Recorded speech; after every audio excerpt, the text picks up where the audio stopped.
Yeah, it's recording. All right. I think that you should do the final, Well, the intro. the intro. Yeah, because Oh you know, Jesus, I haven't done this in years, man. wrap it up in a nice tightly knotted bow. Oh, fucking hell! When was the last time I did an intro? Must have been what? It must have been like episode 30 or something, right? I doubt you'll be as bad as my first crack at doing it myself, which I think was episode 18. No, that was With- super endearing. It was funny. Like I remember cracking up with that. I was like, "That's hilarious." All right. What's up, guys, and welcome to the final episode of Podcast Reload. It's episode 58, and we are the general gaming podcast where we invite guests from all around the world to talk about video games. And I've already messed this up because I can't talk properly, and I should probably do it again. Nailed it. Yeah, I did. That was awesome. Yes.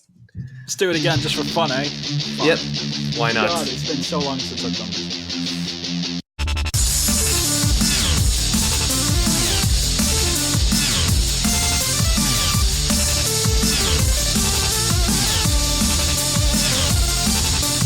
What's up, guys, and welcome to the final episode 58 of Podcast Reload. It's the general gaming podcast where we invite guests from all around the world to talk about the video games industry in all its weird ways.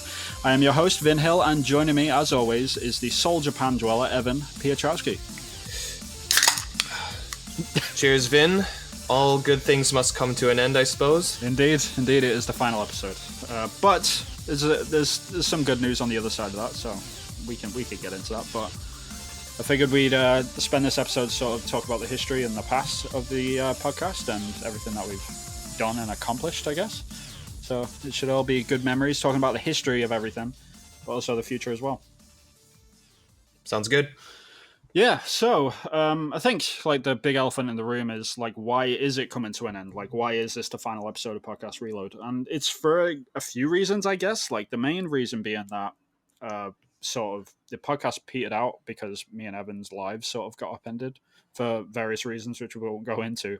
But Yes. A lot of things have changed, and it sort of faded out. And I think the fresh start would be good. But the main reason why is because some fucking Spanish people decided to start a podcast of their own about 2.5 years ago called Podcast Reload, and they now got super popular on YouTube. So we sort of got pushed out of the way, which is nice and fun.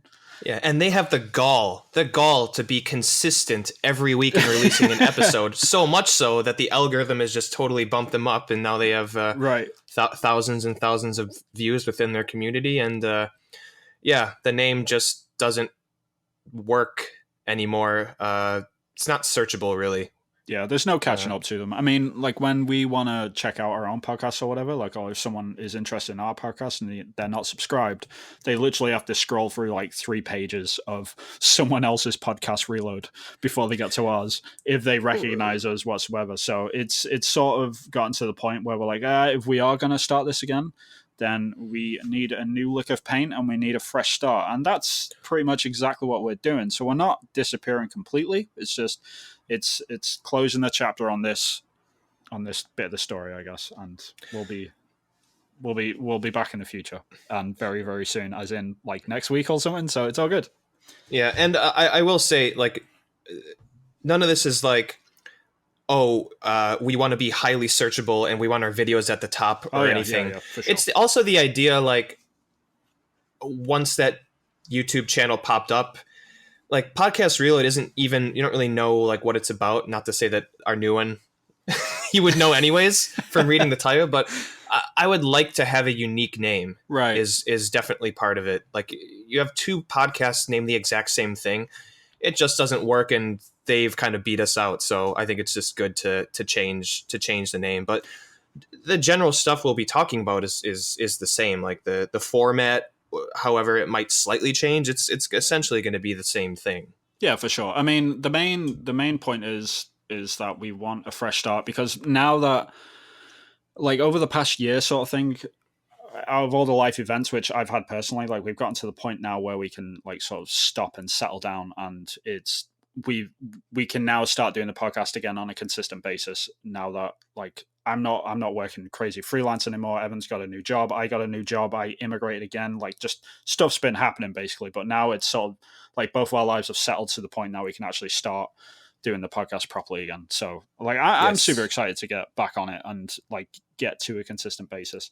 So yeah, I miss talking about video games, so I'm definitely excited myself. Yeah, especially now because I think we're coming back into it at the perfect time because with the way that the industry's going and how we're probably ramping up to a new generation coming up within the next year, and there's going to be a lot of talk and chatter about what's coming and how like all these games like the swan songs which they always have like this is the best time to be talking about games because all the last games that come out at the end of generations are always banging. Like they always have like the best games of the generations come out around this time, so it's we're in a good spot to do it, I think, and I'm really excited to like get back into it and be a bit more consistent. But saying that, when we were talking about consistency, we should probably go over like what the new podcast format is going to be, I guess, like how often we're doing it and what's it eventually going to be called as well.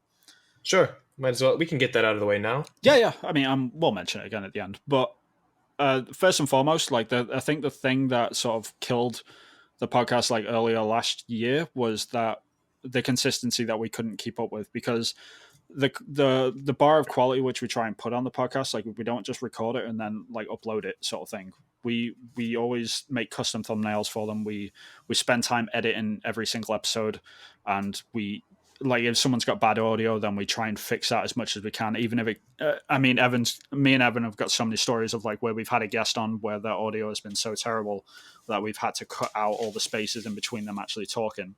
And to do that over like an hour sort of podcast episode, it takes a long time to fix. But we like doing that because like one of the best things about the podcast was having the guests on and the people that we met and just having them sort of diverse conversations, which we had. But that was the problem was that trying to do that consistently was difficult. And we want to try and fix that for when we're going into the next podcast by just doing it bi-weekly. We're going to take it in turns editing. So then it's not going to be as much as a problem.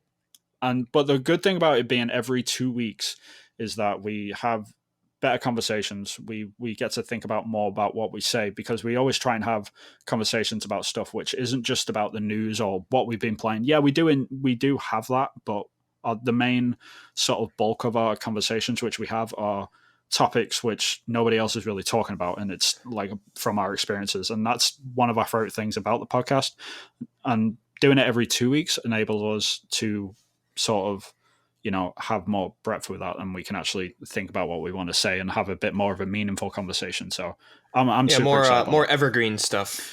Right. I mean, because I know you're really into having them sort of conversations where, it's just these really almost like journalists like write op-eds about this sort of stuff, like that, what we talk about. I really enjoy that. And I know that was your sort of brainchild. So yeah, it'll be good to carry on with that. Mm-hmm. But saying that, we should probably announce like where you can find the new podcast and what it's actually going to be called. So, do you want to do the honors because you're not really talking much, so. No, well, actually, I have none of this information in front of me. So, do you want to cover this? Yeah, of course. Now, the new podcast is going to be called Coffee and Beer, which sounds like a really dumb name, but if you like understand the context of it, I currently live in Canada. Evan lives in Japan. We are literally 11 hours apart. So whenever one of us is awake, the other guy is probably asleep. And the only time that we really do the podcast is when it's either late at night and then it's early in the morning for the other person. So hence Coffee and Beer. I thought it was pretty cool. It's pretty unique as well. Yeah, I like it. It's kind of strange though. It's nighttime by you and it's midday by me. So I'm actually I finished having breakfast and now I'm having a beer. So right. I don't know where that.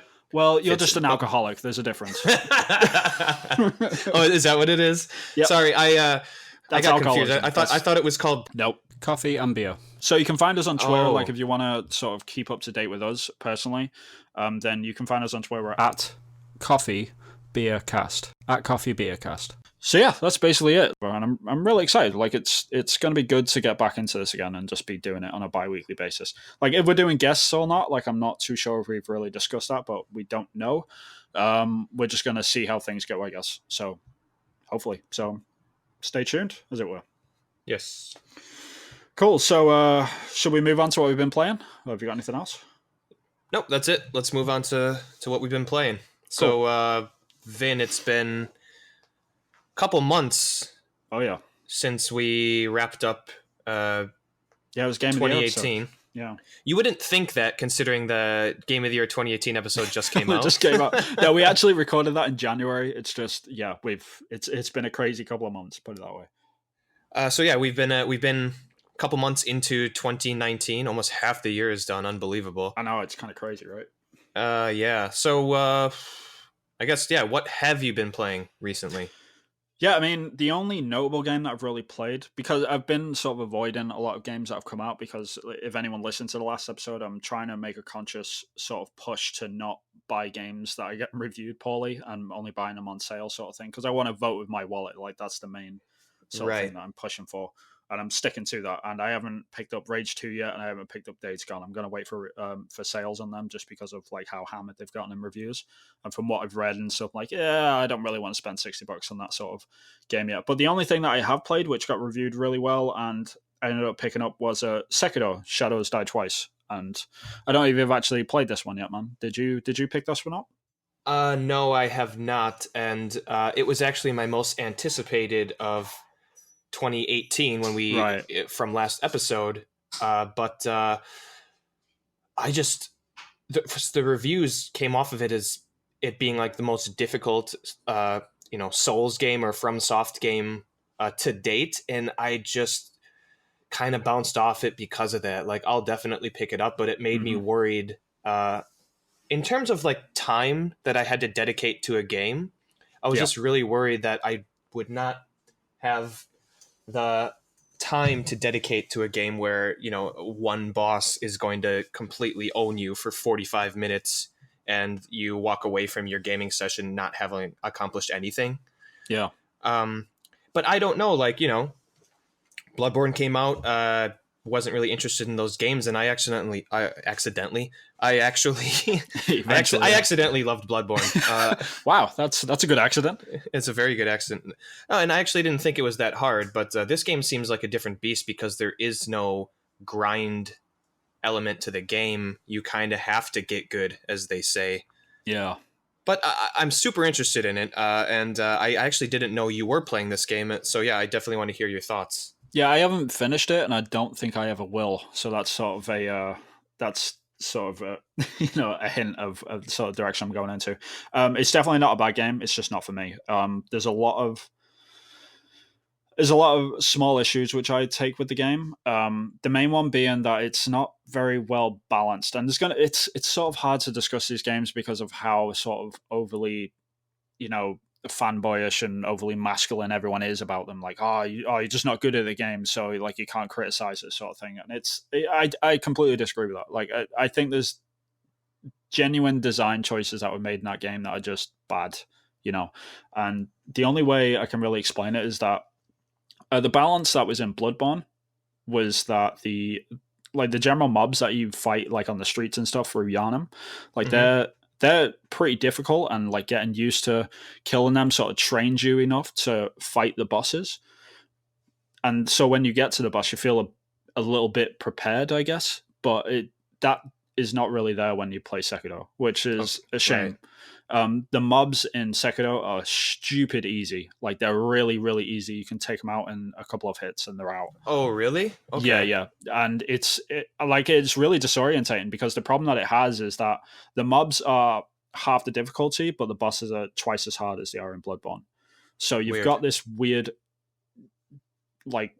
this weird balancing act, and that's how I mean like the game feels unbalanced. I don't mean it in physical like it doesn't do enough damage when you hit. No, I mean like the whole game feels it's sort of like this weird shift is constantly happening. It's like, all right, easy, super hard, and the game sort of punishes you in that respect because to use any of your abilities, you have these things these I don't even know what they're called anymore. It's like these paper sort of charms and stuff that you have to basically, they're basically a consumable to be able to use your abilities, which sounds crazy, but like every time you die, you're just constantly reusing these consumables over and over again to the point that you can actually get to 0. And if you're halfway through like trying to kill a boss and you've run out of these spirit emblems or whatever they're called, you sort of have to go back somewhere else and grind and make enough money to be able to buy them. And it's weird. It's super weird. And there's just weird choices like that which sort of break the game for me personally. I know there's other people that have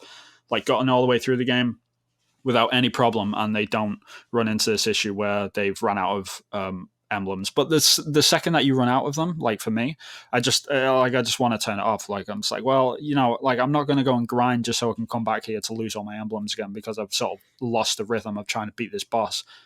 And it's just really strange. So there's this really weird balancing act between the mobs being really easy and then the bosses being super hard. But the game looks beautiful. Like the way that you maneuver around the map is, I don't know if I'll ever be able to play Bloodborne in the same way almost, because the way you traverse around, like using the grappling hook to get around, is really enjoyable. Like it's super fun. And not to say that all the bosses are super hard, by the way. There's some really easy ones and there's some like decent, well-balanced ones, but it's just when you hit like one of them where you just can't, like where you get into it with Bloodborne, where it's like you just can't quite get there, but you keep trying and push until you eventually persevere. Like you can't have that loop because you kind of lose momentum when you lose these emblems and you have to go off and farm for coin to be able to. I mean, you sort of had that with Bloodborne when you ran out of blood vials, but it wasn't as common as it is in Sekiro. It's pretty much every single boss that you got stuck on, you end up running out of these emblems. And yeah, it's weird because like every time you die as well, you lose half of your cash.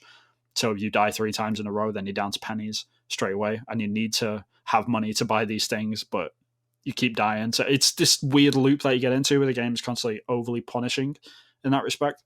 But I know there's plenty of people out there that are still going to enjoy it for what it is. Yeah, I mean the aesthetic, this kind of like mythical / realistic medieval Japan, or just like Warring States period, right? Yeah, basically, and it's not like completely historical. Like there are like it kind of gets to the point. Giant enemy crabs, right? Well, there's giant enemy snakes. Oh, okay, cool. Yeah, it's like that. I mean, that was the hook for Bloodborne for me as well. Like this kind of eldritch horror. Yeah, the kind of Victorian era, like Yeah, beautiful games though. London. Like I can't ever like knock them for how they look. Like they've got this really nice, creepy, sort of flowy animation to everything, and and to get the reads off them to actually play the game, like it's decent for that. But yeah, it's just that fundamental balancing act where it sort of fails for me. But I mean, not to say it's a bad game. It does definitely deserve high praise. I don't think it deserves like 10 out of 10s, but it's a 9 out of 10 with its faults, But I don't think I'll ever go back and finish it. I mean, I got pretty far into it, like based on looking at game guides and talking to people. They're like, "Oh man, you're so close to the end." I was like, "Yeah, but I don't really want to." If I went back to it now, then I'd be stuck in that same loop of just getting really frustrated with it, because that's all it does. Like it just creates frustration, and it gets to the point where you're not enjoying it. That's why I haven't picked it up yet. I wouldn't for 60. I would probably wait for a sale. I mean, you might really love it. It's like I said, people are really hit and miss on it. Like I meet a lot of people, but more times than not in this game specifically, out of all the Souls games, like I've ran into more people that have hit resistance with the game over all the other ones. So it's definitely harder in some ways, but it's easier in other ways. It's super weird. It's hard to explain. But yeah. I definitely need the control in my hand, but that's fine. I won't pick it up now because I have been going through my gaming backlog. Nice. The last half of the year. So what have you been playing, man? Let's see. What have I played through? I played through Deus Ex Mankind Divided. Oh, the new one? The more recent one, I should say. The more recent one. I always get these mixed up. Always. Yeah. Human Revolution and Mankind. Like, just number them for fuck's sake. Yeah, please. It's so annoying. Played through Doom 2016. Nice. Finally. How'd you like it? Oh, it's great. Yeah. It's great. Dude, this is how much of a non-Doom player I am. It's basically like hallways that lead you into these like arena areas where you're kind of going around just like murdering demons from hell and then going into the next corridor type of thing. It's kind of snaking you through. Yeah, you just fuck stuff up. It's awesome. I kept dying a lot. I didn't realize like you had to just keep moving. Yeah. I mean, like, every Doom player knows that's Doom 101, but I never played any of these games, so I was not used to that type. I'm just, I'm hide behind chest high wall guy, Yeah. So no, I was about to say this. I mean, like I played like Doom 1 and then I haven't touched Doom since. Like I never played Doom 2 or Doom 3. Like I never played them right at all. I was like, yeah, I've done that. Like I've killed enough demons, But then when 2016 came out, I was like, yeah, okay, it's time to jump back in. I watched a No Clips documentary on like the making of it, and it's fantastic, by the way. If you get a chance to sit down and watch it like over a lunch break, go watch it. It's a great like couple of hours to sort of. I know no one's lunch break is 2 hours long, but I mean, if you get a chance. Side note, if anyone hasn't seen the Raising Kratos documentary on the making of God of War 2018, watch that. It's 2 hours. It's really, really good. Yeah, it's dope. But yeah, in the game itself, though, it took me a while to get into that loop of like what they call in the game push forward combat. The whole. Oh, is that what it's called? Yeah. I mean, and they used that buzzword like when they were marketing the game. I was like, yeah, bullshit. Like whatever. Like you're just saying that sort of thing because it sounds like typical marketing spiel, right? It's like, oh, push forward combat, but then you play the game and you're like, yeah, totally. If you stand still, you get murdered like pretty quick. Yeah, you get like like 3 solid hits on you, like you're almost dead. Right, it's brutal, but I love the game. Yeah, it's awesome. This is how little I know about Doom, Vin. I was surprised halfway through the game when you actually visit Hell. I totally thought the whole thing was going to be on Mars, or like I always thought like Doom was like Hell basically merged with our world. Yeah, this is the thing. Like when people talk to me about the story of Doom, I'm like, I don't think anyone gives a shit. It's one of them things. Like it's like, oh, you're here to kill demons. All right, let's do it. And that's it. Yeah, it doesn't really matter. I actually did get into picking up like the like audio files and stuff, and right, like reading a little about Hell, because there's a lot of stuff where they're talking about how the Doom guy came to Hell and like the Doom Slayer. Yeah. The Doom Marine. Yeah. That was it. Yeah. And I love the perspective of like from the Hell demons about how like this human came in and just like murdered everyone. It's like they just kind of spun that around, and I thought that was really, really interesting. Now, what I really like about in Doom, like the like little story files that you pick up, like the like the little notes or books or whatever. And they sort of go into this in the documentary, the No-Click documentary on the game. But like the first one that you get, and they come in like a sequence of like 3 or 2. I think there's 2 of them actually in each one. So like the first one's like super tame and like, like these demons came down, and it's all about like this cult and stuff, right? And it all seems like super normal. But then the second one is just like batshit crazy. So if you ever go back and like reread all that stuff, like it just in a book formats, like always read the first entry first, and then just it's comical like how different like the first and second entries are. Like they're really, really well written. So yeah. Right, yeah. So yeah, I didn't when I was like, oh, you actually go to Hell in this game? I'm like, oh, that's cool. Yeah, it's awesome, every Doom player is like, oh my god, like you seriously didn't know that? I'm like, no, I had no idea. I thought the whole thing took place on Mars, but no, it's really, really good, and it's great timing because I'm really excited for Doom Eternal now. Mm-hmm. And, yeah, I'm really excited for that one. There's a couple people who like maybe haven't played Doom 2016, and they're looking at that. You're like, oh, what's different? But if you've played Doom and you see that, like, oh, there's way more verticality going on in these arenas. Wouldn't you got that kind of like grappling hook? Yeah, I was about to mention that. I think they got a grappling hook in there, which is really exciting. And I just love how it's just like Earth has been terraformed into like a semi-hell type of thing. There's just like lots of like discussing flesh nests and growths on like dilapidated buildings and stuff. Like I like the look of it. So I'm super excited for that. Other games I played Far Cry Primal. I played a little bit of that actually, not too long ago, but I didn't get that far into it because I always hit the same problem which I have with all Far Cry games, where just the map opens up and it's just icons. I'm like, yeah, never mind. Yeah, I mean it totally is that. I platinum the game for some reason, but Wow, that's impressive. Well, it's the same thing with Far Cry 4. Like, you don't have to collect everything in order to get the platinum, which kind of leads, like, isn't anyone looking at that and saying, like, maybe we don't need to have all these collectibles if we're not even going to ask the player to collect them all in order to get the platinum trophy? But I liked it for what it was. Kind of took me a bit to get into, but once I got into figuring like how the game works and the mechanics and using the the animals and all the stuff you have to take over the outposts and stuff, I had an enjoyable time. Cool. I do like the gunplay in the Far Cry games more than like the bow and arrow, but the bow and arrow is also pretty sweet. And having an owl be able to scout outposts and drop like nests of bees on enemies is always fun. Yeah, so I mean, it started out because like I'm really into like prehistorical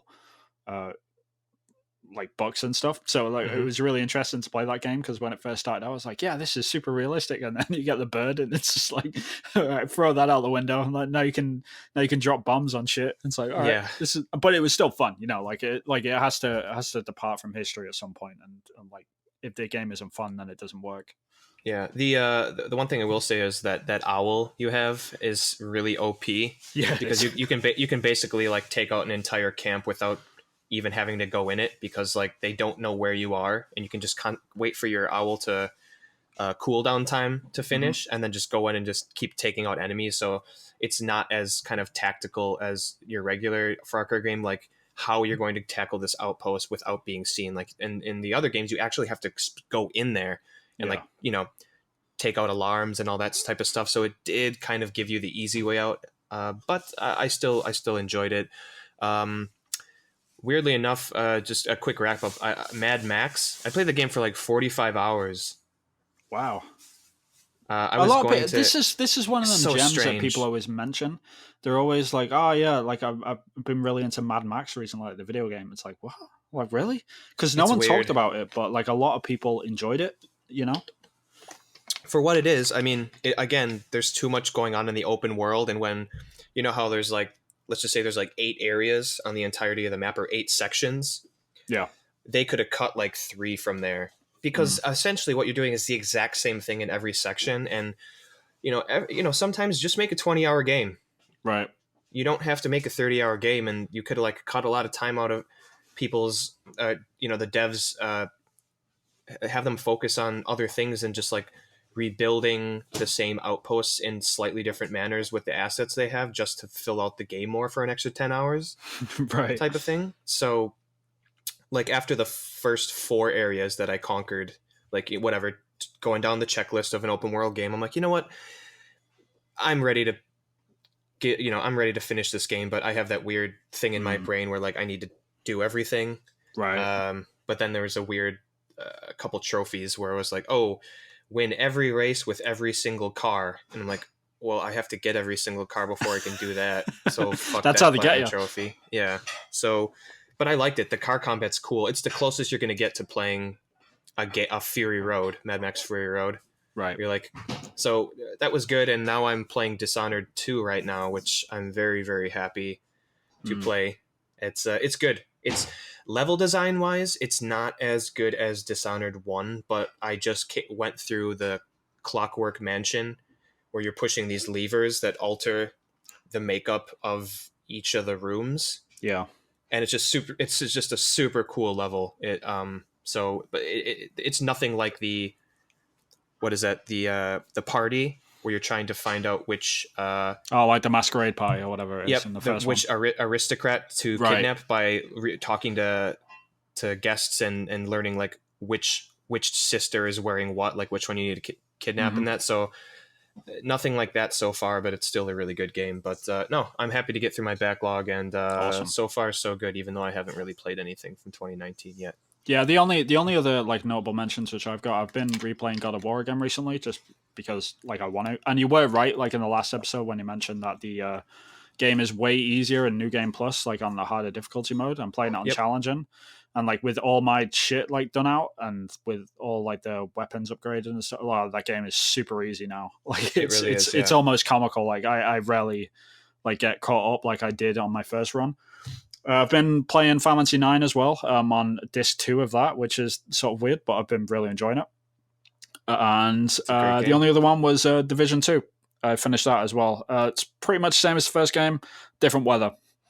I think I think I preferred the first game as well for that. I think just aesthetically it looked a bit better and like all the snow and stuff. But if you like the Division 1, then you'll like Division 2. It's the pretty much the exact same game with differences and stuff. Right. But yeah, that's it. Okay. Sweet. So moving on, we should talk about the history of not only the podcast, I guess, but like the history of all the gaming generation, which we've sort of been commenting on over the past few years, which is it's been a good one so far. I think, like since 2016, I think the generation really came into its own in about 2016 when PlayStation was getting its sort of legs running, and I think Switch was announced in 2016, or just I think it was 2017 it might have got shown off, like at the very beginning. So yeah, we've seen a good stretch of it, like besides Xbox making their shift over to PC and stuff like that as well. Yep. Yeah, lots happened in the last 3 years. Oh yeah. So yeah, man. I mean, how should we tackle this? Like, should we talk about the podcast first? Sure. I mean, you're the one that came up with the idea. So, like, what was your initial thing? Because had you done any podcasts before this? Oh, you mean like coming up with the idea for the podcast? No, I mean I've never done a podcast before. Like the first time I sat down and spoke with anyone about video games, like with a microphone in front of me, was like when I sat down with you, and we're just like, all right, let's. I remember like everyone was in the unsifted just talking and stuff, and I was like, oh, it'd be really good like if people could just like hear each other sometimes, because like a lot of the conversations and stuff would get heated just purely because that's how text is, I guess, like on a forum or whatever. Right. It kind of got to a point where it'd be really interesting to like hear people talk and switch them out, and that's when I got the idea of like reloading the guest over and over again. But I knew that I had to find like a second person. And thankfully, you answered the call out of all of the people, I guess. Well, I think because all the other people were dumb. I'm joking. Yeah. I love you guys. No, I think the main reason was we at the time we both lived in Japan. We were in the same time zone. Yeah, there was that as well. Yeah, I guess that was the main reason, wasn't it? I think that was totally the main reason. It had nothing to do with like oh, this guy's comments are very insightful. It was like, oh no, we're in the same time zone. That'll make it easier for us to get a guest on when we only have to deal with 2 time zones. No, I mean the main thing which happened was like I got the idea for the podcast. I put it out in a post, and I asked people, hey, would anyone be interested in this? And a lot of people replied saying, hell yeah, this would be awesome. So then I think like we got in touch because we both lived in Japan, and then we were like, all right, let's just have a sit down and have a test run or something. It's like, we'll talk for like half an hour on Skype, and we'll get like our first guest, what would be our first guest in, just to see how it goes, sort of thing. And what was meant to be like a half an hour discussion, I think we were online for about 4 hours or something. Yeah, it was a really long time. Yeah. I just recently looked at the day that, or the date that we posted episode 00 of podcast we did was February 15th, 2016. Jesus. Yeah. I believe we did it in January, but yeah, it ended up being like 4 hours of talking with people who we previously did not. We only just had conversations in forums. Yeah. So it was. I mean, it was a weird. Definitely it was strange. Yeah, it was an interesting experiment. I think that was the way that I was sort of looking at it at the time. Like, I didn't know it was going to become like a thing consistent. Like I knew like the first one would be good. Like if we did it properly and we knew how to do it, and we put our energy in it, and we said, okay, let's just try it out. But I wasn't expecting us to have a consistent stream of people constantly asking, hey, can I come on the podcast? Can I come on the podcast? And it was always different perspectives, different people, and always fluent in being able to talk about video games, which was really interesting. The fact that worked, because I don't think to this day I've seen that happen too much, especially with community guests. Like I understand that people have podcasts and they bring on other professionals, like, well, not professionals, but people that regularly do podcasts, right? It's like they always, hey, I'm inviting a guy from another podcast on. It's like, yeah, of course, like they're all going to be fluent and be able to talk. But to have just like your average Joe gamers talking about stuff that they cared about, I there was something special about that. And that was the thing that I really wanted to hone in on. And I'm glad that we did, because that ultimately became the best thing about the podcast. Right, and like I can't believe we did that as consistently as we did for so long. And I'm not trying to pat both of us on the back, but I'm just saying about we did it every single week where we had to throw out times and calculate, okay, make lists of the people that have been on. I'm like, okay, let's bump this person up, and like, okay, what time zone are they from? Okay, if it's Saturday or Sunday, when can we all get together to record this? Right. All right, let's send that Google Doc out. What are we going to talk about? Let's pick topics. And it was like boom, boom, boom, hitting every, Saturday or Sunday. And we worked really, really hard at it. And I think by episode 6, which is something that we never aimed for, because we were posting in the community section of Sifted, where anyone can post, anyone can make a thread. We just made like a thread. Okay, this is Podcast Reload episode 2 or whatever. And by the episode 6, I think we got curated on the main on the Sifted main page. Yeah, which that was we were pretty ecstatic about. Like I didn't even consider that. Yeah, I mean the main, like, I guess like to sort of credit that as well. Like the whole, like by that time as well, at the same time that was happening, like that was exciting to get on the site and stuff. But what was more exciting was the fact that at that point, I think by episode 6, we had a backlog of people waiting to get onto the show, and we literally had a list of people that we had to tick off because we had so many people lined up to come in and talk. And it was I don't think we had a repeat talker for about until we were in the 20s, maybe. I think that was the first time that we had people that were starting to repeat. Yeah, it was quite a while. Yeah, and that was nuts. That was just like, Jesus, like I wasn't expecting that many people. Like I thought we'd get like a couple of people that were going to be just repeating over and over again. But the fact that we had this like diverse group of people that were constantly like wanting to try this podcast, and let me just say, like 9 times out of 10 people that came on the cast had never done a podcast before, which is nuts. Think about that. Like 2 random guys on the internet, and you're just like, all right, yeah, let's try this podcast thing with these guys. And they just come on and fucking nail it every time. Like that was insane, but it worked. And it worked for several reasons. And one thing that it's not necessarily something that I not envisioned or thought about. It was nice to get someone on, because what we used to do, and this is why recording the podcast took so long, is we do like a pre-show and then like a post-show. And just depending on the week and depending on people's schedules, we'd end up talking for quite a long time. And then all of a sudden, 15 episodes later, there are 15 names on the site. And obviously the people that come on are probably the most active of the Sifted users. You and I could put a voice and a personality to the text that we've been reading in the forums and threads. So it's like, no, I know Thomas Thorson and FSB Alston and Tomb Raiders and Erebus Jones and Alex and Mitch and Curious Conjurer and Burkoff and Mick Womble. Like we've actually sat and talked with them for hours on end. So it was nice. So like, when someone says something that at first glance might seem like a bad joke or rude or like some offhand comment, you because you knew the person behind the avatar, you knew like where they were coming from, and you didn't lose like context or intonation in what they were trying to say and that type of thing. So it was like super useful in getting to know people, and I think kind of built a small community around the podcast. But it I think it definitely helped with a couple other things that ended up popping up on Sifted, including the Beerumvirate, which is hosted by Burkoff, Mick Womble, and sometimes myself, which is on there. The spiritual successor, right? Yeah. The spiritual successor to Podcast Reload. Yeah. So, that's nice to see. No, yeah, definitely. I mean, we were talking about this before the cast came up, and it's nice that, there was this hole, like after we stopped. Well, we didn't really stop, but it just faded out like really badly, I guess. And like, I do have to apologize for that, I guess, because just we couldn't predict that, and life happens, I guess. But it's really nice to see people getting to the point with like, all right, we want to fill this hole, which was apparently like we didn't even know that we created almost, But it's really cool to see people like carry on in other ways. Oh shit! I should have said Bentley as well. Joaquin Dragoon. Sorry, there's a bunch. I feel like I'm on like the biggest loser awards 2019, and I'm like accepting I won the Oscar for but podcast. I didn't think didn't think I was gonna win, and I didn't write anything down, so I'm trying to remember like all the producers' names, and I forgot that one person who's like super disgruntled now.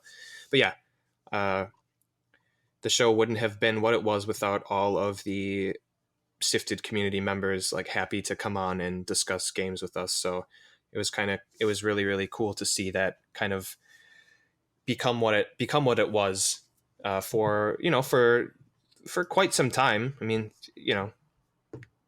yeah, for sure. 58 episodes. It's longer than a year. I mean, it took us 3 years to get there, but whatever. Yeah, but I mean, the thing that I always push is like we didn't just do a podcast where hey, this is the news, hey, this is what we've been playing, hey, we're going to talk about the same shit that everyone else is talking about. Like I'm really proud of the fact that we didn't do that. Like we had topics every week, which was something that other people weren't talking about. Like the only time that we really fell into that was around E3. And rightfully so, because that's such a huge thing. But and game of the year stuff. Right. But yeah, I think like those are the ones that I think we should cover, the news of the week. Yeah, for sure. But I think like what I was saying was like I'm really proud that we kept that quality up, and the fact that we had less episodes but more quality conversations, I guess, is what I'm trying to say. Is I prefer it that way. I prefer us to have them conversations which we did have versus having 200 episodes of just talking shit. Like that's ultimately what I'm trying to get to, I guess. Right. So yeah, that's it's good stuff. Much appreciated. All those. Indeed, couldn't have done it without you guys. So. Yep. But fair enough. It's not all ending. Like we're carrying on in other ways, so it's all good. Yeah, definitely. All right. So I think then we were discussing like how do we tackle kind of wrapping or putting a bow on the history of Podcast Reload, and I think we kind of discussed that. Let's just look at what has happened in the video game industry in terms of moves by companies, by the big three, and games that have come out within the 3 years that Podcast Reload has been a thing. Yeah, I mean, in this, like I was saying before, we've had the Switch got announced and has been released, and it's now outsold the PS4s in Japan, which isn't really a metric for the world because Japan's gaming industry is completely different to everywhere else. So don't see that as a sign like it's going to take over PS4 in America. Like that's not a thing. But I mean, the fact that we've seen that rise up to like in the lifetime of the podcast, I guess, like we've seen that happen. We've seen the PlayStation 4 just completely dominating the whole generation in terms of sales and good quality games, like debatable, of course, as always, but solid games. And we've seen Microsoft sort of take the back seat and recalculate, which actually gets me really, really excited for the future, which we'll probably go into in the first episode of Coffee and Beer. So go and subscribe, and then you'll know what my thoughts are on that. But yeah, man, I mean, it's been a great generation, don't you think? Yes, I think so. I mean, me, I started this generation a little bit behind. a little bit behind, yeah. It's a running joke in the beginning of the podcast where I actually didn't get a PlayStation 4 until November 2016. So for the first, like 25, 26 episodes of Podcast Reload, when we talked about what we were playing, Vin's like, I've been playing Uncharted 4. Evan, what have you been playing? I've been playing Prince of Persia 4 or whatever the hell that game was. Like, yeah, like the movie tie-in. The movie tie-in Prince of Persia game, which, yeah. So there was this running joke where it's just like, yeah, like, Evan, you gotta stop, man. If you're gonna do this podcast, you gotta get a PS4. Now I remember, I think you got your PS4 Pro when The Last Guardian came out, right? I think that was just before it. I bought Uncharted 4 along with my Pro, and then probably like 2 or 3 weeks later, The Last Guardian came out, and I remember we talked about that. Another shout out to Nick Rocklift, the Impartialist, who has been doing his podcast. He's on like episode 100 right now, and when we talked to him in episode whatever that was, like he hadn't even started his whole like Twitch channel. So good on him for being far more consistent than we eventually didn't become. But yeah, so around that time I got my PS4 Pro, and then I was actually able to talk about what's going on in games that are actually coming out recently in the what we've been playing section. Yeah, I mean, what a great couple of games to start on, though. I mean, Uncharted 4 and Last Guardian. I mean, yeah.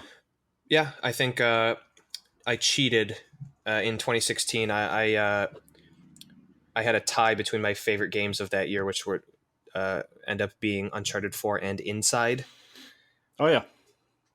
But, it's like I had been playing like a backlog of games that came out like 8 years ago at that point. Right. And then within the last month of the year, I played Uncharted 4 and Inside. So, of course, those are going to be the more impressionable games. Yeah, I mean, it's tough for me because when The Last Guardian came out, I was really... I'd been waiting for that game for 10 years. And, in retrospect, I don't regret like having it as my game of the year at all. Like, I still think it's a really decent game. Like, the more I think about it, like, the better it becomes almost. It's like an aged wine, I guess. Yeah, but go. If you don't like that flavor of wine, then you're never going to like it no matter how old it gets. But, I know that was like super contentious of me to say that was my game of the year. Because what other game came out that year that everyone was talking about? 2016. I can't even remember. God, overshadowed. Didn't Uncharted 4 come out? I think Uncharted 4 came out in 2016. Yeah, you're right. I think you are right. Yeah, so did Inside. Right. Bunch of other games. A lot of good games though. I mean, Doom came out that year, but I don't think I played it until 2017. I mean, you've only just played that game now, so Yeah, I'm looking at this list, and this is how far behind I got. Is like Deus Ex. You're still catching up. Dishonored 2, Doom, Far Cry Primal, Mad Max. All of those games came out like 2015, 2016, and I just got around to them this year. Yeah. I mean, that's good though. I mean, because you've got a consistent like list of quality of games to chip through, like in between the dry seasons. I'm so happy that I tackled those games. Yeah, no, for sure. I mean, it's like what, like since you've got your PS4 Pro though, like, is there any like standout games that you wanted to sort of mention, like for the PlayStation platform itself, like before we go on to Switch or anything? Sure. Definitely. I mean, Inside is just one of those games that will always stick with me. That's like I think I beat it in 2 sittings, and I know you weren't as like, holy shit, what the fuck.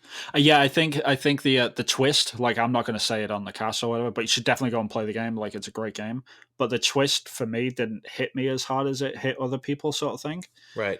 Like, I remember you talking about like, oh, there's this moment in the game where it just like you realize that like, might be my happened. fault, man. It wasn't your fault because everyone was talking about it like in that cryptic way, and I was reading reviews and people were saying, oh, there's just one moment in the game, so I was sort of expecting it already, and not because of you personally, but so like when it did happen, I was like, that's interesting, but like it didn't hit me as hard as everyone else. Like I wish I played it earlier, and I might have enjoyed it a lot more.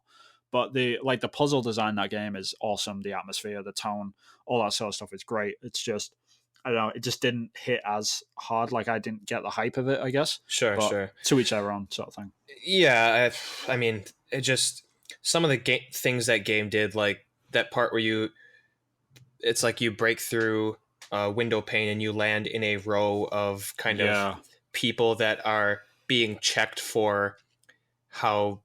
Oh, man, I don't know. I don't even know if I want to say this, but you have to follow the line, and it's like jump when they say jump. Like that section, I was like, wow, this is amazing. And all you're doing is just moving forward. They're using like platforming mechanics, like control inputs that have been used since side-scrolling games existed, but using in a way that I've never done before. And it's just like, wow, like that game blew me away. But yeah, it's like a masterclass in 2.5D games. It's a really, really beautiful game. Of course, I have to mention Yakuza 6. Of course. Would this be an episode of Podcast Reload if you didn't mention Yakuza? That's the real question. You can't have a finale without mentioning that. No, it was, it's funny because our first guest was Thomas Thorson. Mm-hmm. Shout out to him for jumping on Podcast Reload. First guest, his avatar was an avatar of the Yakuza series, right? And this is how long ago this was, Vin. I hadn't even played any of those games. I remember like you'd started playing the games and then you went nuts with them, and now I think you've played them all now, right?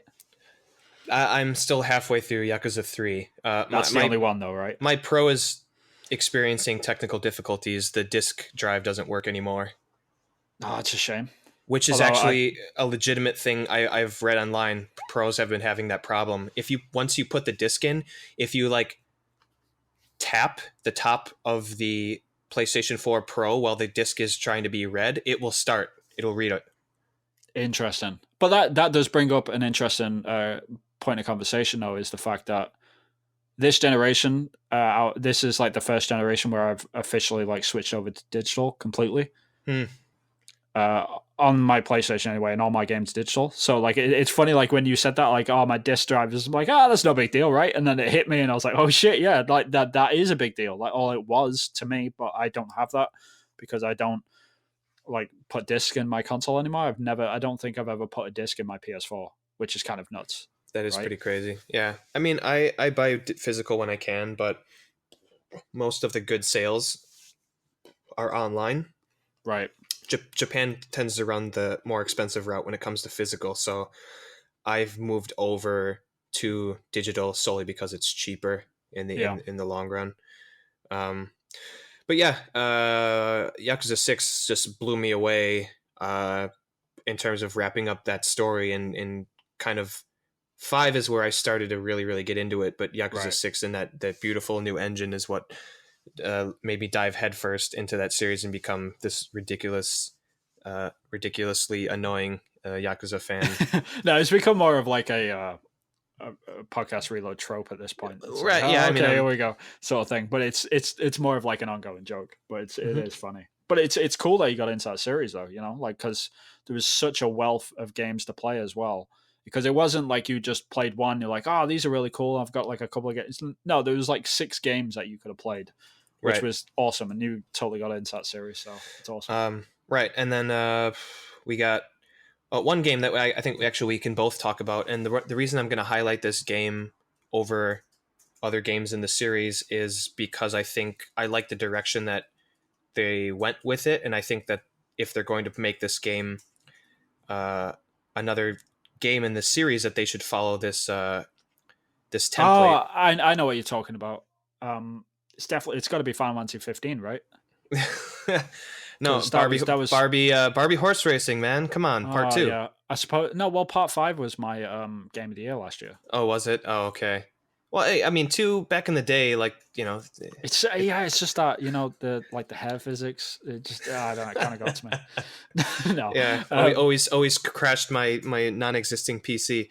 But who was it that came on the podcast that like convinced me to get Final Fantasy 15? It was Bentley. Bentley, you motherfucker! I can't believe you made me buy that thing. God, it was awful. I'm joking. I appreciate the recommendation, but Jesus, I hate that game. You still haven't played it, right? I have to though, because I've beat every mainline Final Fantasy game. So have I, and I know exactly that like gut feeling that you've got like that monster that's inside you. It's like you have to finish you have to finish them all. Vin, I've got that as well. I still haven't done it. That's how bad it is. Vin, if I can get through Harry Potter years 1 through 7, I can get through any game, any single game.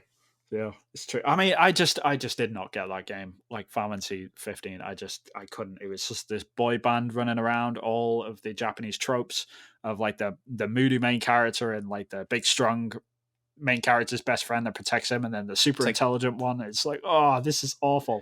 It's like the chain wallets and Ed Hardy t-shirts from like 2008. It's like, dude, what the fuck are you doing? It's like super weird. Tetsuya Nomura, like no one dresses like that except for you, right? Like it's been a decade since that shit's been in. Yeah, it's like, you know, that guy like went into the bubble when he was making like Kingdom Hearts 1, and like he just fucking came out of the bubble and he was like, all right, let's carry on making them sort of games from like 20 years ago. It's like, no, dude, we don't do this anymore. Yeah, that guy was in a fucking Fallout shelter for a decade, and they came out making like, Kingdom Hearts. Yeah, fucking Brendan Fraser in Blast from the Past. Yeah, man. Sorry, that's a deep cut. But what the game that I was actually building up to was Uncharted Lost Legacy, and the reason I bring it up is because the game follows this Uncharted route of going through a level with very slight backtracking, but you're always type of moving forward through kind of these linear areas that open up into kind of the shooting gallery sections, and then a bit of puzzle solving, a bit of exploration, that type of thing. I loved the India section of Lost Legacy, where there is a very small open world section that is small enough that it's not overwhelming, but it's big enough to where it feels like you have a bit of freedom in what you're able to do and to search for. And I loved that. And then later it moves back onto the linear section, and that breakup was like great for a game that's usually, level 1, level 2, level 3, level 4 type of thing. And I hope that more games, and especially the Uncharted series in the future, does that. And maybe they added that into The Last of Us 2, like who knows. But how did you feel about that section?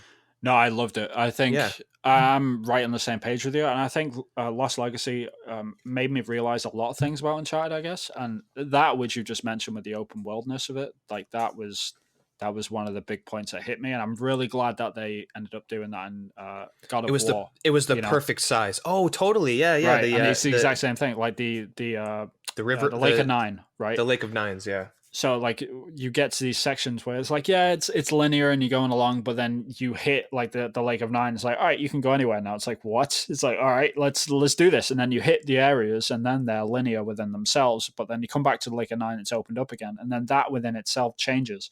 And I think they probably took a leaf out of Lost Legacy's book when they saw that game come out, or they probably saw it in pre-production because they're under the same publisher, right? So they probably knew like that sort of style of gameplay was the way forward. But the other thing that really surprised me about Lost Legacy was that I preferred the playtime, like the actual length of the game was perfect.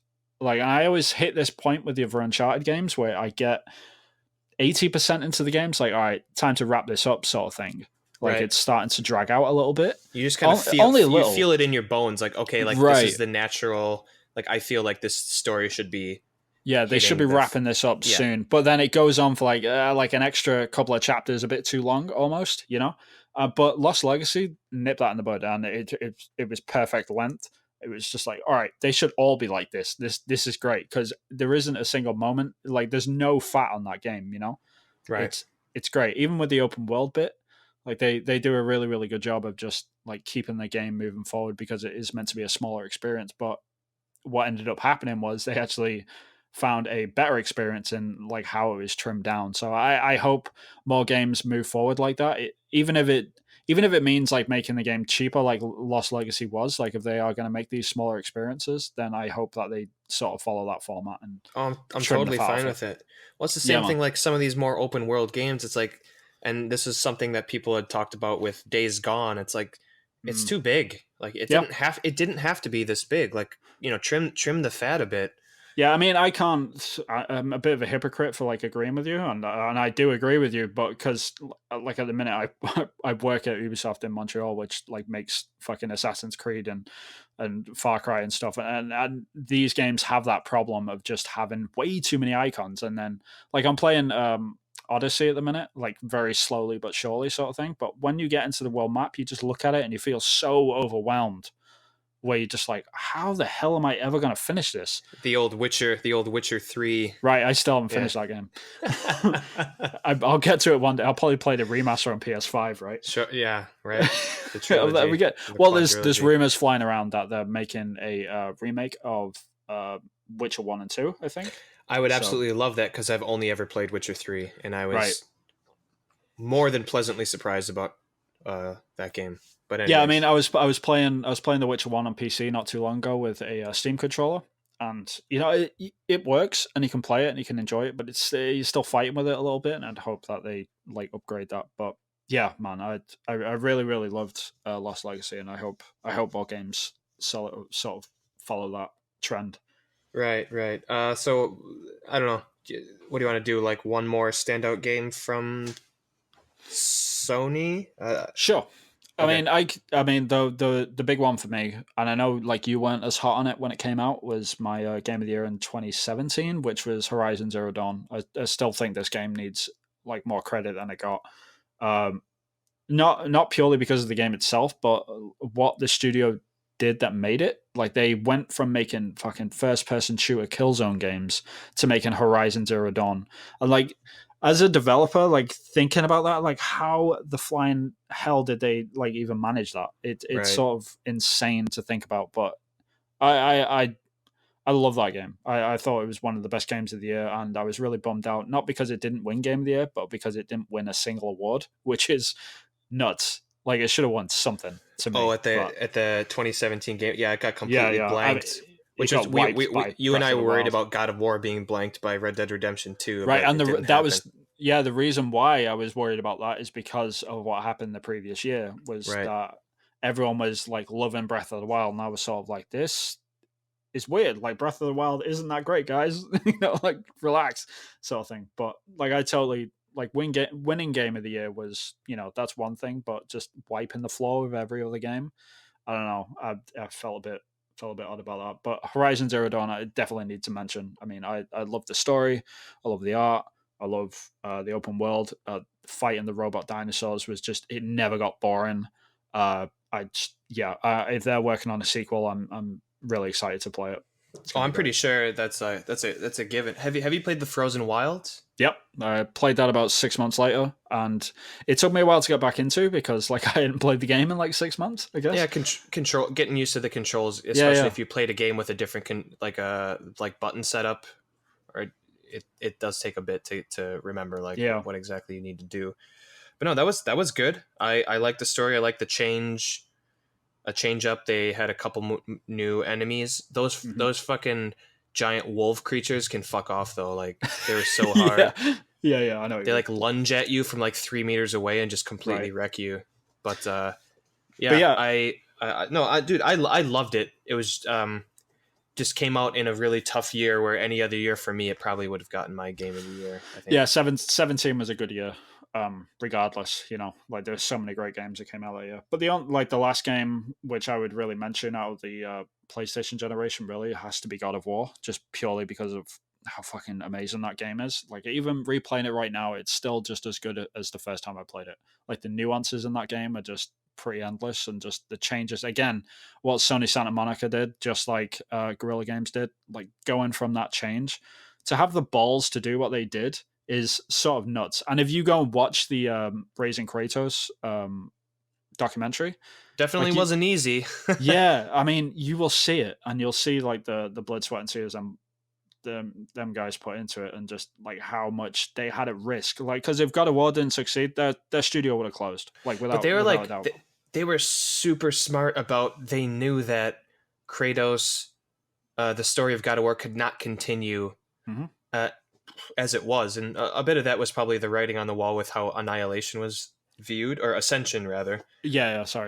But the way that they realized, like, we have to change this up. It can't be the same thing again. Internally, just making that decision and then resting everything on changing what a God of War game is and absolutely sticking the landing is. I mean, it's one of the best games of the decade. I mean, it's got to be like top 3 for me. Yeah, for sure. I mean, it's got great gameplay. It's got great story. It's beautiful. I mean, of the generation, I should say. Yeah, for sure. It's probably one of my games of the generation, if I had to put it that way. I mean, we'll probably do one of those in an episode in probably a couple of years or something. Like, once it starts to feel like the generation's wrapping up properly. But I think it's probably got to be on the list. Just before the PS5 comes out, we should definitely do that episode. Yeah, for sure. But yeah, moving on, man. We should talk about the other guys as well, I guess. So Microsoft, obviously, neither of us bought an Xbox this year, but I did build a PC this year, and a lot of Xbox's games came out on the PC as well. They've had a pretty quiet generation, I would say. I mean, it's not really debatable that they sort of dropped the ball at the start of the generation. They've never really picked it back up again. I mean, they've had some standout games. Obviously, the Halo Master Chief Collection is still pushing, but I would argue most of that is from the previous generation, the Xbox 360, which is the generation which I had.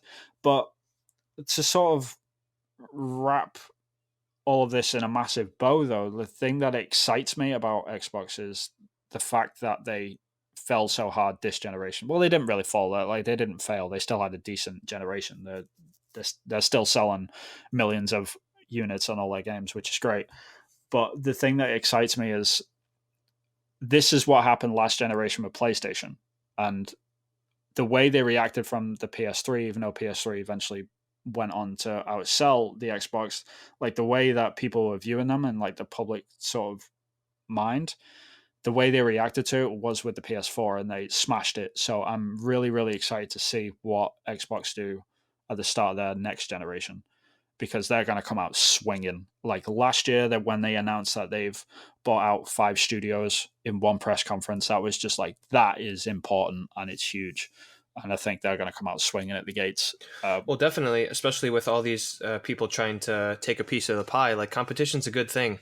Mm-hmm. Oh yeah, without a doubt. I mean, it's really interesting to see what happens. Yeah, it's interesting to see Google Stadia come in and just seeing how like streaming is gonna like sort of hit the industry, because that's gonna be a massive earthquake through our industry, and I don't think people give it enough credit for what it's gonna do.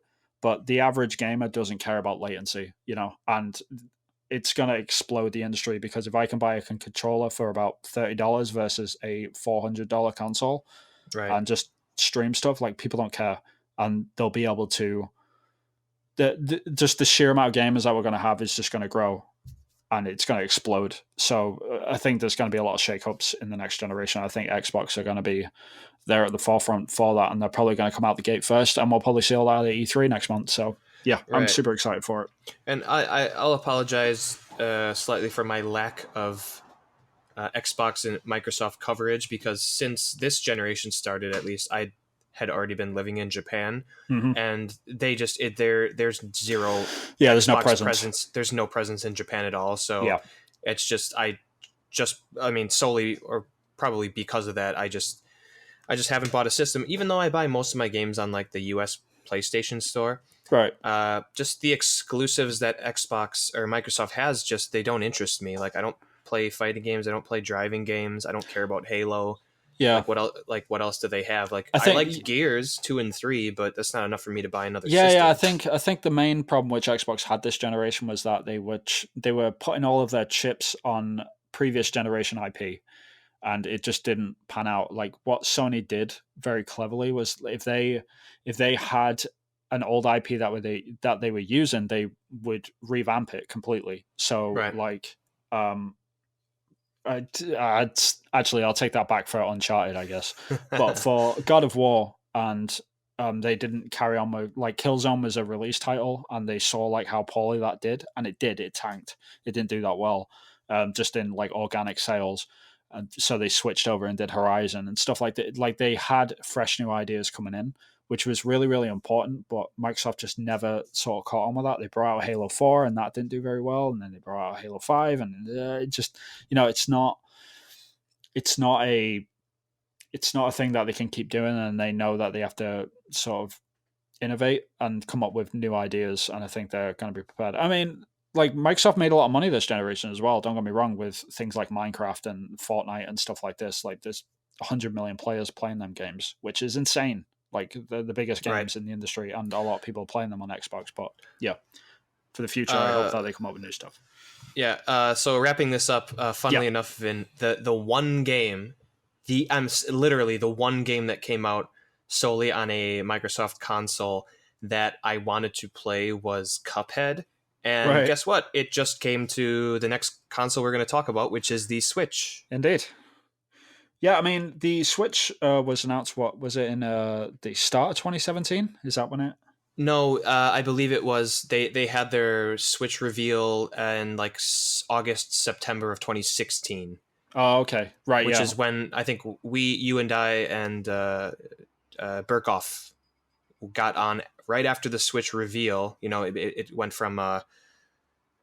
what the hell was it called? The NX. That was it. The NX. That's right. Good memory. The NX became the official name, the Switch, and we came on to voice our opinions on the initial reveal of a system that we did not know much about, only that it was a handheld and a regular console all kind of wrapped in one. Yeah, and I think I like in the run up to that, I remember us like sort of predicting what it was going to be, and I think like the way that predictions were sort of spiraling around, they were sort of getting closer to the point. So by the time it was revealed, like we knew it was probably going to be a tablet. We knew it was going to be like this weird hybrid between them. We knew it was probably going to be lower graphics. We heard rumors about it being based on an Android system. And all of that ended up becoming true. Like that's eventually what happened. Like I remember my first reaction, and if I remember rightly, yours too, that it was kind of negative, and we were kind of, we were all kind of negative on it, I think. Yeah, I mean, it just felt like they were doing the same stuff as what they did with the Wii U, and the way that they sort of announced it, it was very much in that vein of things. Like it didn't have a great sort of first showing, I guess. Like the proof didn't come out in the pudding. But I think what really boosted it was Breath of the Wild, and I still think to this day that they purposefully delayed Breath of the Wild so it would get released with the Switch, so it had a better fighting chance. And from a marketing standpoint, that's kind of genius, and right. it was a good thing that they did that. But since then, we obviously both own a Switch. Yes. So how has your sort of perception over the years sort of changed since its initial reveal? Like I don't take back anything that I said from my initial worries about the system, because aside from Breath of the Wild and Odyssey, which I think are like top 5, top 4 of the generation, hands down, like full stop, I don't play my Switch at all, and that's partly because I don't care about the portability factor of the Switch. I'm not paying a Nintendo tax because I can carry it around. I have about a 20 to 30 minute commute every single day, almost an hour if you add in round trip. I'm just not interested in taking a system on the go.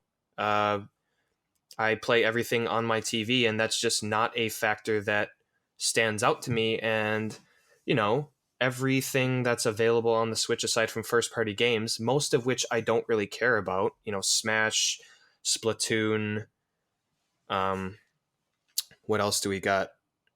That Mario versus Rabbids game, like ARMS. Yeah. None of that stuff appeals to me. I've never liked those style of games, and although 2 of some of the best games of the entire decade, and I think Breath of the Wild is one of the best games ever made. I know you're everyone is entitled to their opinion. I just the problems which I had with that game were just purely the combat was a bit broken for me. Like there was no real reason to do it, and I just ended up avoiding all the the enemies in the game. I didn't really get the loop of the game really that much compared to everyone else, but I totally get what you're saying. Yeah, but it's coming from someone who spent 130 hours in the Wii U version, doing all 120 shrines and doing all the DLC, and someone who I rebought it for the Switch, and I'm about halfway through the game. I have like 60 shrines tackled. I'm through my second playthrough again and on to do all 120 shrines again.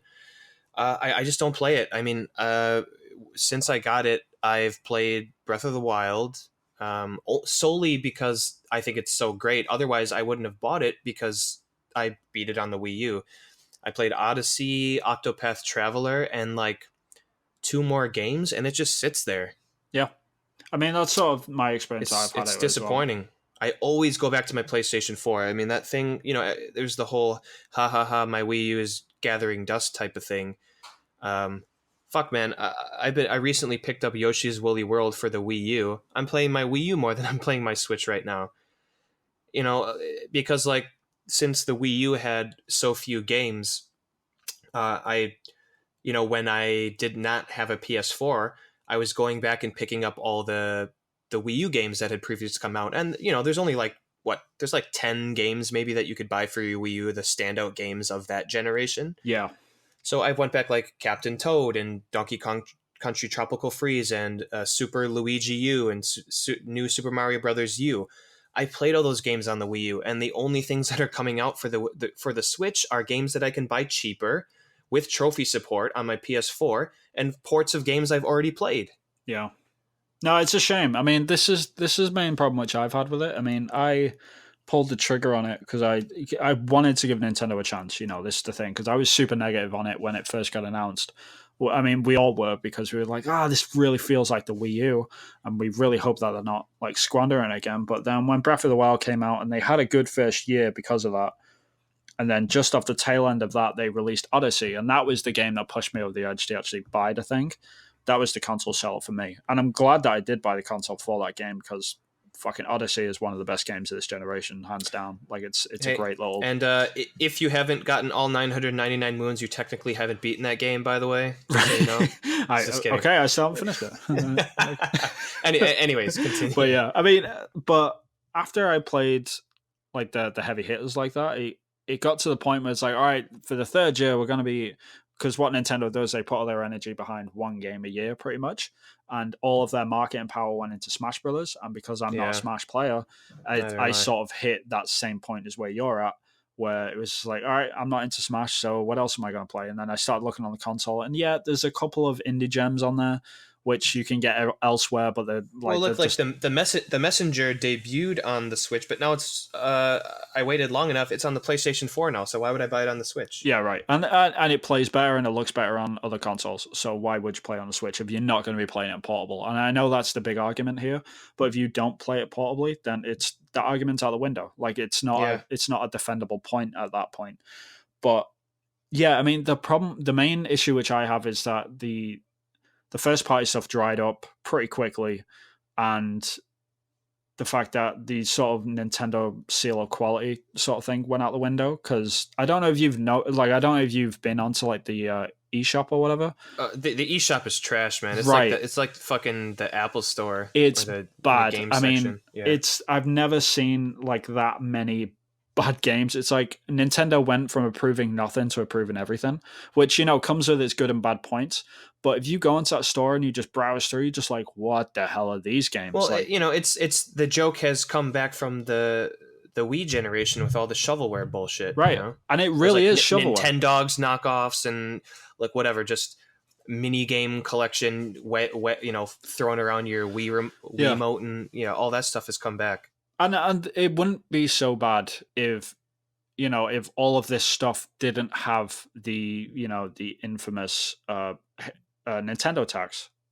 Like the whole fact that you can get games half the price on other consoles which look twice as good, and there's shovelware on the Switch which literally buy this for $20 and it's like a mobile game that's been ported over, and it's like, what is happening? Like none of this really makes sense. And I understand they've released free to play games on their system for money, right? They're approving that stuff. Yeah, it's nuts. I mean, it's just really it still feels, after all this time, even though Nintendo have done so much right this generation, they're still tripping up the same old mistakes of feeling like they're stuck in the past. Like they still think that they're the top dogs and that they're like the Disney of the video games industry, and maybe they are to a certain extent, but in other ways, no, you're not, and you need to sort of come down to the same level as everyone else, because these are still entertainment products. Then like you don't need to be on this high horse all the time. You can come down to the same prices as everyone else, so more people can enjoy your games, because it sort of comes across as like pretentious to me. Oh god, they're trying to hawk Donkey Kong Country Tropical Freeze, a game that came out in like 2013. It comes out 2017 maybe for $60. It's a port of a Wii U game that came out 4 or 5 years ago. Yeah, and there's a lot of stuff. You can't do that. There's a lot of stuff like that. Even their exclusive stuff, which they do, like The World Ends With You. Like I was really excited about the port for that on the Switch, and then when it came out at $50. The original game, there's price points are all over the place. The original game was $30, right? And then it gets remastered. Like, but we've upgraded it and we've added new content. It's like, all right, no, you've just reported the iOS version over to the Switch. So, and that version is like $20. So what's your justification for this extra $30 that you're putting on this game? And they're like, we've got like this extra like half an hour section in the game at the end. It's like, that's not justifiable for $30. That's a $30 DLC, which is half an hour long. And I wish they experimented with more price points, because instead of buying my games used, I'd buy them for full price. Right. But I cannot agree with their pricing on like ports of like iOS games and like Wii U games that came out 4 years ago. I just can't. Exactly. I'm not going to give them like the full $60 for those games that I don't agree with how much they're asking for them. Yeah, I mean it's really tough because I really do want to love the Switch, but it's just hard because of the lack of content and just the price points are all over the place. Like I have to wait for like an Amazon sale, and funny enough, like I was saying before, I've switched to all digital for absolutely everything, but my Switch. The Switch, I buy all physical games. Right, because the games never come down in price, they never have sales, anything like that. So I end up buying from third-party people like Amazon, and God knows, like the storefronts there, they might be reselling from wherever else, so Nintendo might not be getting that money. And it's like, well, yeah, I mean, this is what happens. This is why there's still pre-orders around. And when someone trades in a game and someone else buys that pre-order, like pre-owned game, Nintendo don't get money for that second sale of that game, like at all. So it's the exact same as piracy almost, you know?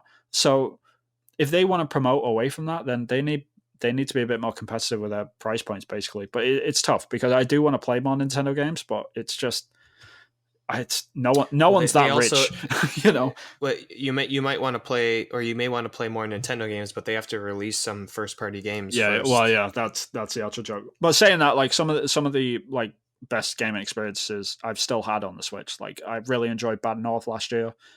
Mario Odyssey is one of my favorite games. And great. Yeah, it's a great little console for like indie games if you can get them cheap.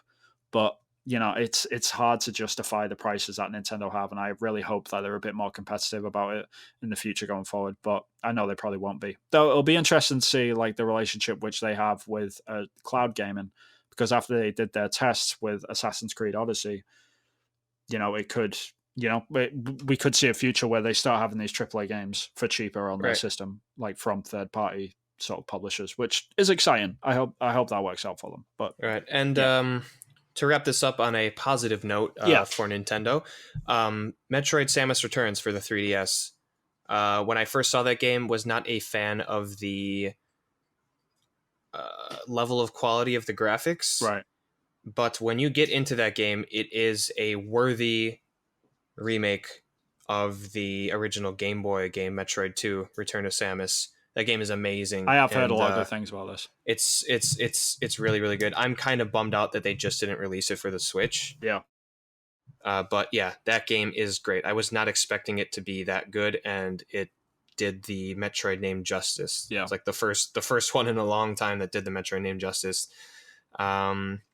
But yeah, I wanted to mention the positive note, which I want to end on with Nintendo, like other than Mario Odyssey and the other good little games that I've played. But I really, really want to praise them with every sort of like inch of my body that I can with their classic consoles, like their mini consoles.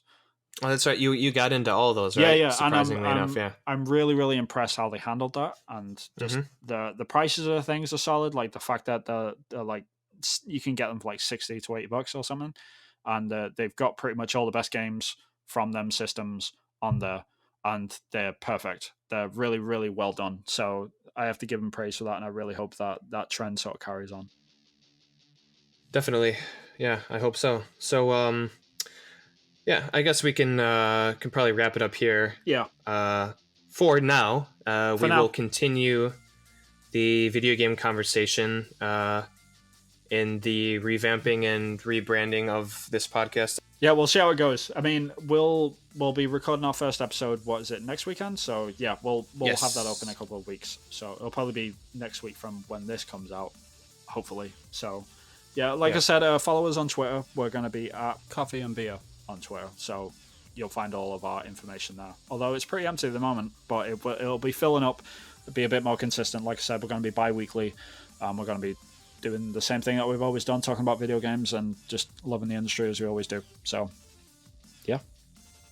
Yep, definitely. So, one door closes, one door opens. I will give a quick shout out to Bentley, Washed123, Alex, Dyson, V Hero, Wilson, Game Baron Inc., The Impartialist, Nick Rawcliffe, Curious Conjurer, Burkoff, Mitch, Erebus Jones, Senpai, Buckby, Wilson, Curious Conjurer again. Sorry, this list has Cartoon Tom, Vincent, O-Taps, and Shane Satterfield himself, which graced us with his presence. One E3 takeaway video we did. Yeah. Which was awesome to get him on the show, and also thanks him for curating Podcast Reload. So all of those awesome people that jumped on the show and made it what it is. Yep. We definitely appreciate it, and glad to have sat down with you and discussed video games with you. It was all those conversations were good, and I had a fun time every episode. Yeah, for sure, man. And the biggest shout out is to go to one important dude who actually made a lot of this possible. I know. Like, we can't forget him. Is Brent, of course. Brent did a lot more behind the scenes than a lot of people realize. Like, he actually sponsored us behind the scenes for our SoundCloud for a good chunk of the podcast, and we really, really appreciate that he did that. Which allowed us to be curated to like podcast apps and stuff. And it was a lifesaver, and like he sort of did that in the download because he just wanted to support the site, support the podcast, and like because he really enjoyed listening to you guys come on and discuss games, and he just wanted the community to thrive in that respect. And we can't thank him enough, because he, like, outside of that, he obviously came onto the show a few times, and just a really cool dude. So we want to thank him personally, especially at the end of all things, as it were, but not the end, really.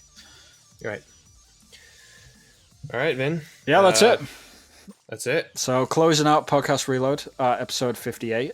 Again, thanks everyone for listening. We really appreciate everything, and we hope that you decide to come and follow us at Coffee and Beer, and we'll carry on the conversation there. So please join us. We really appreciate the viewership, or the listenership, I should say.